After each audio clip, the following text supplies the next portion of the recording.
இல்லைண்ணே, நான் உள்ளே போகிறப்போ நல்லா சிரிச்சு டிவி பார்த்துட்டு இருந்தா.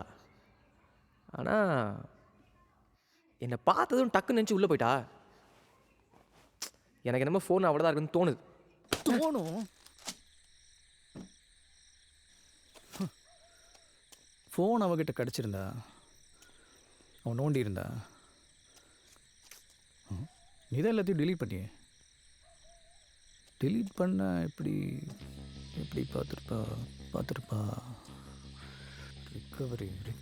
ரிகவரி மறமாட்டேன். ஒரு ஃபோன் ஒழுங்க வச்சுக்க தெரியாதா?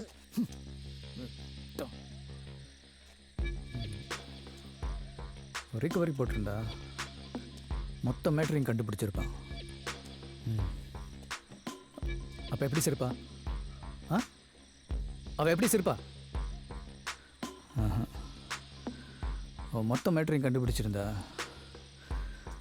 அவள் யாருக்கிட்ட சொல்லியிருப்பா? ஹலோ சத்யமூர்த்தி சாரா, நான் ரங்கராஜன் பேசுகிறேன். அவள் அப்பங்கிட்ட சொல்லியிருப்பா. அவள் அப்பங்கிட்ட சொல்லியிருந்தா அவன் என்ன பண்ணியிருப்பா?